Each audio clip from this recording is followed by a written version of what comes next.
पाटलिपुत्र के राजमहल में भव्य उत्सव चल रहा था।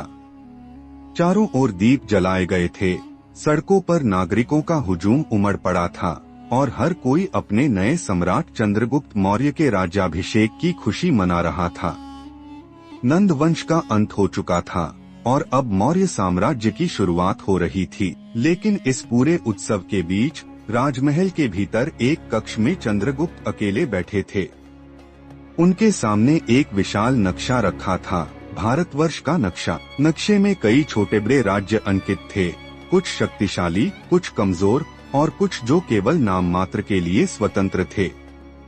एक कोने में तक्षशिला और गंधार थे, जो अब भी यूनानी शासन के अधीन थे। पश्चिम में सेल्यूकस निकेटर की बढ़ती शक्ति थी। दक्षिण में तमिल राज्यों की अपनी अलग पहचान थी। चंद्रगुप्त इस नक्शे को अपलक देख रहे थे। उसी क्षण दरवाजे से चाणक्य अंदर आए।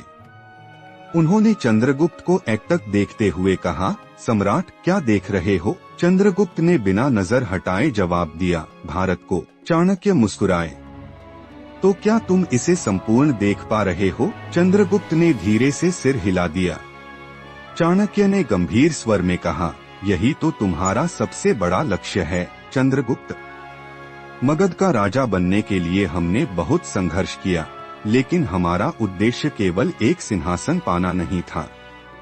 हमारा उद्देश्य था एक अखंड भारत, जो इतना शक्तिशाली हो कि कोई बाहरी शत्रु इसे हिला न सके। चंद्रगुप्त ने गहरी सांस ली और पूछा, गुरुदेव, क्या यह संभव है? क्या इतना विशाल भारत एक हो सकता है? चाणक्य ने उनके कंधे पर हाथ रखा और कहा, संभव है, लेकिन इसके लिए त्याग करना होगा। युद्ध लड़ने होंगे, राजाओं को हराना होगा और सबसे महत्वपूर्ण बात, लोगों के मन को जीतना होगा। चंद्रगुप्त ने दृढ़ स्वर में कहा, तो मैं इसके लिए तैयार हूँ।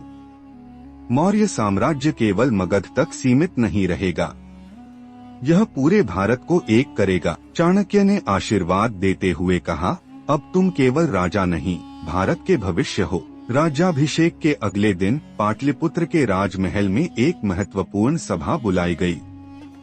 सभा में सेनापति, मंत्री और बड़े सामंत उपस्थित थे। चंद्रगुप्त ने अपनी योजना सबके सामने रखी। हम केवल मगध के राजा नहीं हैं, हमारा लक्ष्य पूरे भारत को एक करना है। कोई भी अन्यायी राजा अब इस भूमि पर शासन नहीं करेगा। मौर्य साम्राज्य न्याय और एकता का प्रतीक बनेगा। सभा में सन्नाटा छा गया। कुछ सामंत इस योजना से घबराए तो कुछ उत्साहित थे। सेनापति भद्रसाल ने प्रश्न किया, सम्राट, सबसे पहले कौन सा राज्य हमारा लक्ष्य होगा? चंद्रगुप्त ने नक्शे की ओर इशारा किया। चाणक्य आगे आए और बोले, अवंती।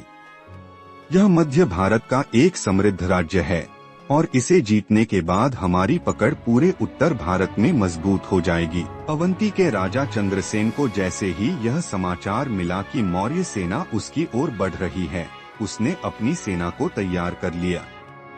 उज्जैनी, उसकी राजधानी, एक दुर्गम किला था जहां तक पहुंचना आसान नहीं था। मौर्य सेना ने उज्जैनी को चारों ओर से घेर लिया। कई हफ्तों तक संघर्ष चला, लेकिन चाणक्य की रणनीति के आगे चंद्रसेन टिक नहीं सका।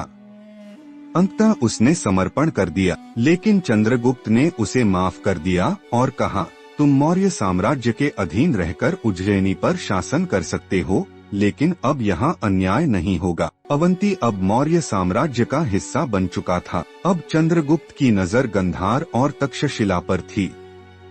ये क्षेत्र यूनानी शासन के अधीन थे और वहाँ सेल्यूकस निकेटर की शक्ति बढ़ रही थी। चाणक्य ने सुझाव दिया, गंधार को जीतने के लिए केवल सैन्य बल नहीं, कूटनीति भी चाहिए।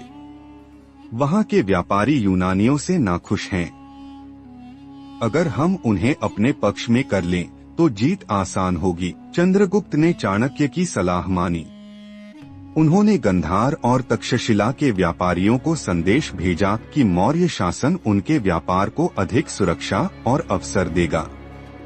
धीरे धीरे लोग चंद्रगुप्त के पक्ष में आने लगे। जब मौर्य सेना ने गंधार पर आक्रमण किया तो वहां के कई स्थानीय सैनिकों ने युद्ध में हिस्सा नहीं लिया। इससे यूनानी सेना कमजोर पड़ गई और अंततः गांधार भी मौर्य साम्राज्य का हिस्सा बन गया। अब चंद्रगुप्त भारत के बड़े हिस्से को एकजुट कर चुके थे, लेकिन सबसे बड़ी चुनौती अभी बाकी थी। यूनानी शासक सेल्यूकस निकेटर, जो सिकंदर के सेनापतियों में से एक था और जिसने उत्तर पश्चिमी भारत पर कब्जा कर रखा था,